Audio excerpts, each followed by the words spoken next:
Hello সবাইকেই নমস্কার ও আদাব। আমার পিটিস কিচেনে ভিন্ন একটি নতুন রেসিপিতে সবাইকেই স্বাগতম জানাচ্ছি। এই রেসিপিটা ভিন্ন হলেও খুব সিম্পল আর খুব সহজভাবেই এই রেসিপিটা বানানো যায়। আর আজ আমি সেই রেসিপিটা আপনাদের সাথে শেয়ার করব। বেশি কিছু উপকরণ লাগে না, বাসায় থাকায় কিছু উপকরণ দিয়ে এই ভিন্ন রেসিপিটা তৈরি করা যায়। চলুন দেখা যাক। প্রথমে এখানে আমি কিছু পেঁয়াজ কুচি আর মরিচ কুচি নিয়েছি, তার সাথে কিছুটা কালিজিরা দিয়ে হলুদের গুঁড়া লবণ দিয়ে দিলাম।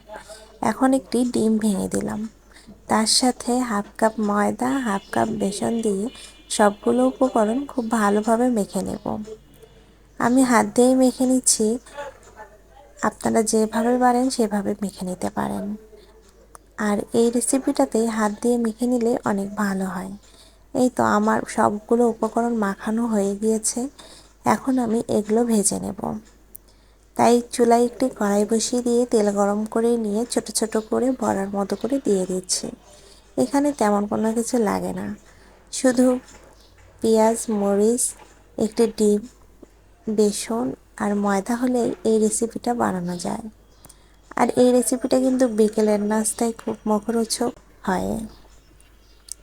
তো আমার বড়াভাবে এরকম করে দিয়ে দিলাম। কিছুক্ষণ অপেক্ষা করার পর এগুলো এখন উল্টিয়ে পাল্টিয়ে দেব। এপিট ওপিট করে উল্টিয়ে পাল্টিয়ে দিয়ে লাল লাল করে ভেজে নেব। আর এভাবে আস্তে আস্তে ভেজে নিলে বড়াগুলো অনেক ক্রিস্পি হবে আর খেতেও কিন্তু অনেকটা ভালো লাগবে। তো আমার ভাজা হয়ে গিয়েছে, এখন আমি এগুলো একটি প্লেটে নামিয়ে নেব আর তার সাথে টমেটো সস দিয়ে পরিবেশন করে দেব। তো আজকে আমার এই সিম্পল রেসিপিটা কেমন লাগলো অবশ্যই কমেন্ট করে জানাবেন। যারা আমার পেজে নতুন তারা প্লিজ আমার পেজে লাইক ও ফলো দিয়ে আমার পাশে থাকবেন, সাথে আমার ইউটিউব চ্যানেলটি সাবস্ক্রাইব, পাশের বেল আইকন বাটনটি প্রেস করে রাখবেন নতুন নতুন ভিডিও পেতে। সবাইকে ধন্যবাদ, সবাই ভালো থাকবেন আর সুস্থ থাকবেন।